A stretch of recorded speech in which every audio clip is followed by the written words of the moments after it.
Okay, so you're going on a date in Berlin. That's awesome. Today is May 20th, 2025, a perfect day for it. But let's be real, first impressions, they're huge, like massive. It's like the trailer for the movie of your potential relationship. You want people to see that trailer and think, yeah, I'd watch that. Not, oh, is this one of those weird art films I won't understand?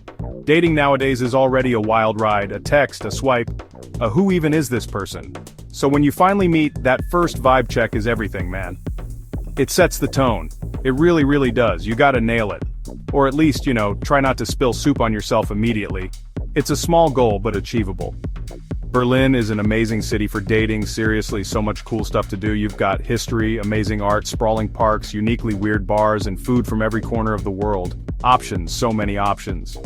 But that's also the challenge, right? Too many options can be totally paralyzing. Should we do Museum Island? Or is that too much intellectual pressure for a first meetup? What about that little cafe in Kreuzberg everyone talks about?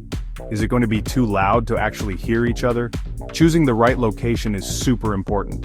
It really, really is. It's not just about picking a place, but the place for specific date. Think of it like choosing a superhero costume for a mission. It has to fit you perfectly. And not be totally inappropriate for the situation you're walking into. So, what makes a location right for a date in this city? Consider the vibe, my friend. You absolutely have to. Is it a first date? Maybe a super intense silent art gallery isn't the best move right off the bat. You need to be able to talk, to connect, to actually hear what the other person is saying. A chill walk through Tempelhofer Feld, with its wide open spaces, that could be great. Lots to see, plenty of space, and it's easy to chat. Or maybe a cozy spotty crawl if you're both into that relaxed, uniquely Berlin local feel. Think about the noise level too. A deafening death metal concert?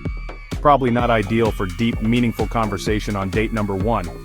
Unless you're both into death metal, then maybe it's perfect for you. The activity level matters a lot too. Are you doing something active or just sitting and staring? This is key, man. This is the secret sauce. Personalize it. This isn't a one-size-fits-all kind of deal, especially not in a city as diverse as Berlin. What do like? Pay close attention to what they've told you in chats or previous conversations. Did they happen to mention loving history and old stories? Boom, the East Side Gallery for a walk and talk, or perhaps a smaller, more niche local museum. Are they a total foodie? Always talking about the latest restaurant. Markthal Nguyen on a Thursday evening is a sensory explosion of deliciousness.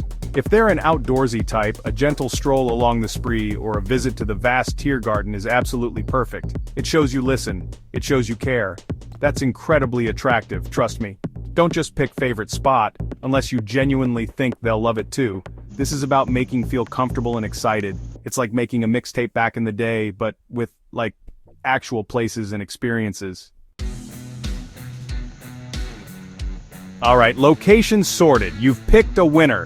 Now let's talk about you. What are you wearing? This is Berlin, so you don't need a three-piece suit or a ball gown. Usually not, anyway. But you also probably shouldn't roll up in your pajamas, unless it's a very specific pajama-themed date.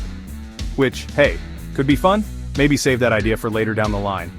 Aim for effortlessly cool, clean, comfortable, something that feels like but a slightly more polished version. You want to look like you put in some effort, but not like you tried hard for hours. It's a delicate balance, like trying to carry too many beers back from the spotty without dropping one. Just be clean, smell nice, that's like baseline good human stuff, right? And wear shoes you can actually walk in, especially in Berlin. You'll probably be walking a fair bit, it's that kind of city. Okay, you look good, you feel good. Now what are you going to talk about? Don't prepare a script, please, please don't. That's just weird and comes across as super unnatural. Nobody wants to feel like they're in an interview for a job they didn't apply for. But it's definitely a good idea to have a few things in your back pocket, some mental notes, think about open-ended questions, things that get them talking and sharing. What's the coolest thing you've done in Berlin lately? Is way better than a simple, do you like Berlin, which just gets a yes or no, listen to their answers, and ask follow-up questions, show genuine interest in what they're saying. Share stuff about yourself too, of course. It's a conversation, a two-way street, not an interrogation. And maybe, just maybe, avoid super controversial topics on a first date, politics, all your exes, the deep, dark meaning of life. Unless they bring it up and you feel the vibe is absolutely right, you gotta read the room. This is where the magic happens. Or, at least a pleasant evening is had by all. Being present is huge, gigantic. Put your phone away. Seriously. Unless you're showing them a legitimately cute dog picture you took, keep it out of sight. Make eye contact, smile, nod. Show you're engaged and actually listening to them speak. Small gestures go a long, long way. Offering to grab the first round of drinks if you're at a bar, or holding a door, or just being polite and friendly to the staff at the cafe or restaurant.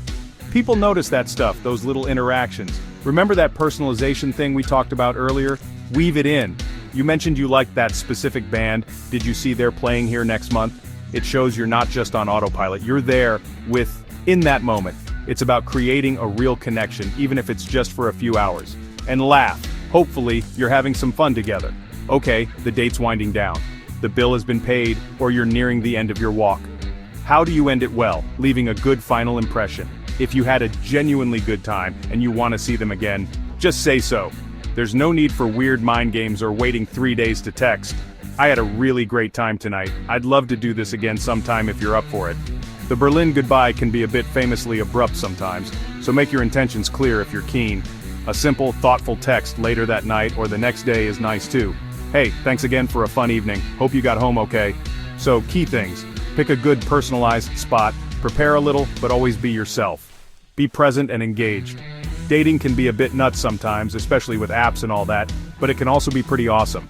Be confident. Be creative. You're in Berlin, one of the coolest cities. Go out there and have some fun. You got this. And if it doesn't work out, hey, at least you probably had a good donor on the way home. And you definitely have a new story, right?